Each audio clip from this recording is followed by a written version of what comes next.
Amanhã iremos aprender mais um pouquinho. E só pararemos de aprender quando Jesus voltar para buscar a sua igreja, ou Ele assim nos recolher. Porque o ser humano, ele aprende algo novo, coisas novas, todos os dias de sua vida. E no reino de Deus não é indiferente. Para o preparo daqueles que Deus confiou um importante negócio, nós precisamos a cada dia estar amolando a nossa ferramenta. A ferramenta precisa estar sempre pronta para ser bem manejada. Ou seja, nós precisamos ter as ferramentas adequadas, mas também nós precisamos ter profissionais que saibam usar estas ferramentas. Não adianta ter somente as ferramentas se não tiver quem saiba manusear estas ferramentas. Nós costumamos sempre brincar o seguinte, que não adianta você pegar um carro de última geração, todo ele automático, com várias opções, se o condutor não for capacitado para dirigir aquele veículo. Vai ter muitas opções, mas infelizmente, o condutor, se ele não for preparado, ele não vai saber como utilizar. Você pega esses carros mais novos e você vai ver lá inúmeras ferramentas para que você possa utilizar. Só que quando você compra o veículo, ele vem um manual de fábrica. E aí é importante você fazer o quê? Sentar para ler o manual. É preciso ler todo o manual, porque senão você não vai saber utilizar aquelas ferramentas ou os dispositivos que ali estão ao seu dispor. Eu quando comprei carro, volta e meia, que era só botar gasolina só? Do carro, eu não sei para que tem tanto. Sabe que era só do carro botar gasolina, pronto. Mas a culpa não é do fabricante. A culpa é de quem não para ler o manual. E o manual do cristão é a Bíblia Sagrada. O manual da igreja é as Escrituras Sagradas. E por que muitas vezes nós não sabemos utilizar as ferramentas que Deus colocou ao nosso dispor? Porque, infelizmente, muitas vezes, nós somos relapsos em relação ao examinar as Escrituras. Mas pastor, eu leio a Bíblia. Mas a questão não é ler a Bíblia. A questão é você cumprir aquilo que Jesus disse. Examinai as Escrituras e cuidai e ter nela a vida eterna. Não adianta só ler. Não adianta só ler a Bíblia quando vem para a igreja. Nós precisamos criar o hábito de estar examinando as Santas Escrituras diariamente na nossa vida. Amém, meus irmãos? Foi ela que fez aniversário? Então este é o tema que nós vamos abordar nesta manhã.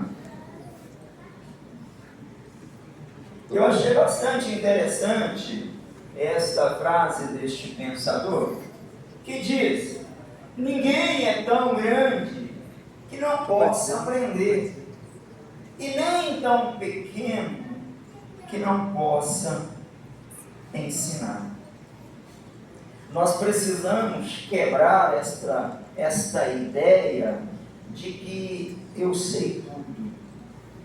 Nós precisamos eliminar esta falsa noção de que eu já sei tudo. Muitos poderiam estar aqui, mas não estão por quê? Porque se enquadra que ele é muito grande. E como se achando ser muito grande, ele não se vê na necessidade de sentar para aprender. E ninguém é tão pequeno que se julgue excluído que não seja capaz de aprender, para também depois transmitir os saberes.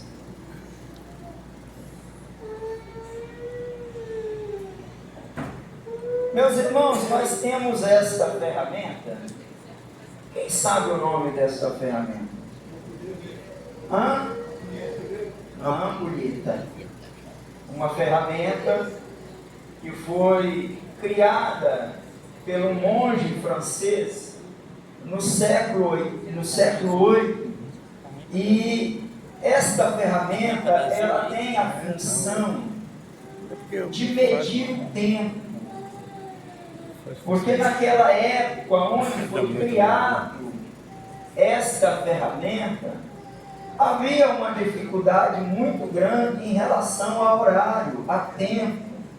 Então, essa descoberta, ela trouxe uma grande vantagem para aquele povo daquela época em relação a medir o tempo.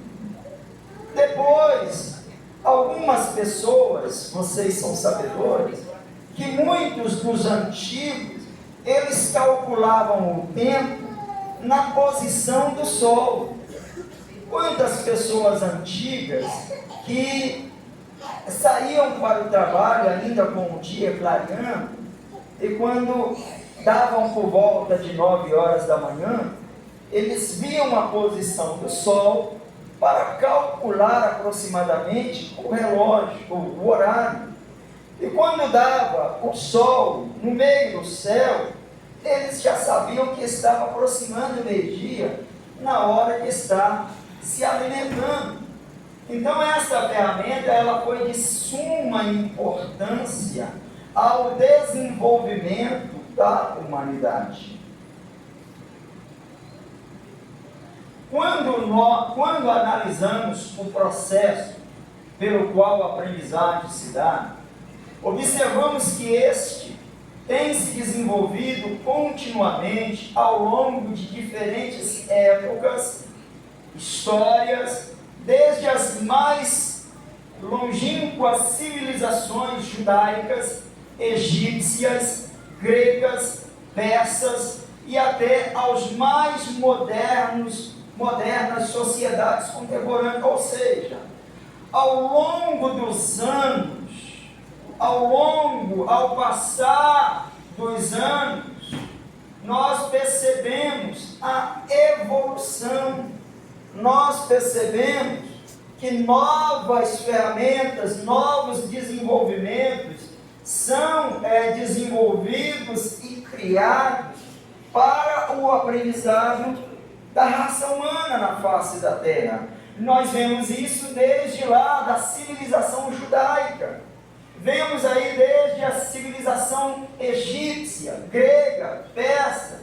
Se nós formos pegar para pesquisar a respeito da importância que essas nações, que essas civilizações tiveram no desenvolvimento ao longo dos séculos, nós vamos ver a grande parcela de contribuição que essas civilizações tiveram ao longo dos anos. E assim também nos dias atuais, assim também irá se perpetuar por outras gerações, por outras civilizações.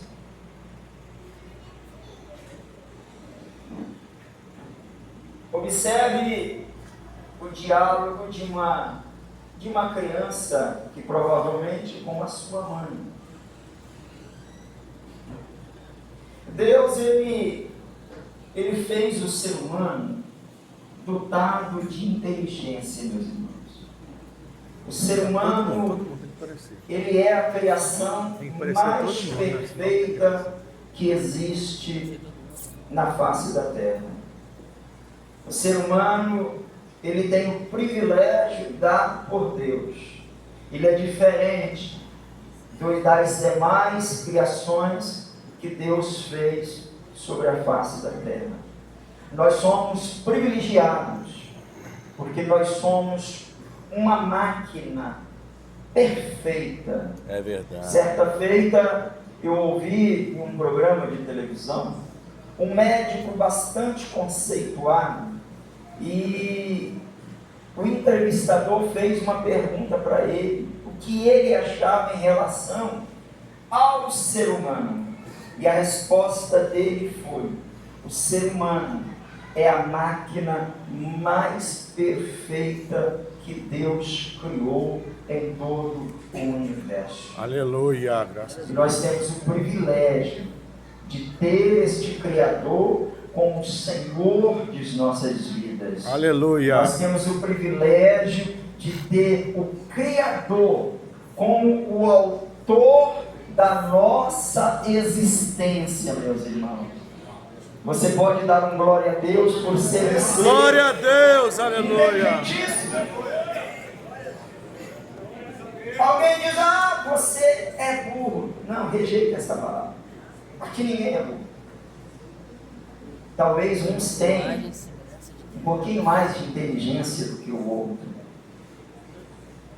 porque talvez estudou um pouco mais, talvez teve o privilégio, a oportunidade de se assentar em uma cadeira de um colégio, de uma faculdade, de uma universidade, mas ninguém é burro, porque Deus criou o ser humano inteligente. Mas ao criar este ser humano inteligente, Deus tinha um propósito. E o propósito é não somente para internalizar, mas como para gerar conhecimento. Deus nos criou inteligentes, mas essa inteligência que Ele colocou dentro de nós, não é para somente nós ficarmos com ela para nós. Esta inteligência, ela precisa ser partilhada com outras pessoas. Esta inteligência que Deus nos deu, ela precisa ser distribuída com outras pessoas. Ou seja, nós somos um canal de bênçãos de Deus para a vida de outras pessoas. Eu não posso ser egoísta ao adquirir os saberes, eu querer me fechar no meu mundo e querer aquilo só para mim.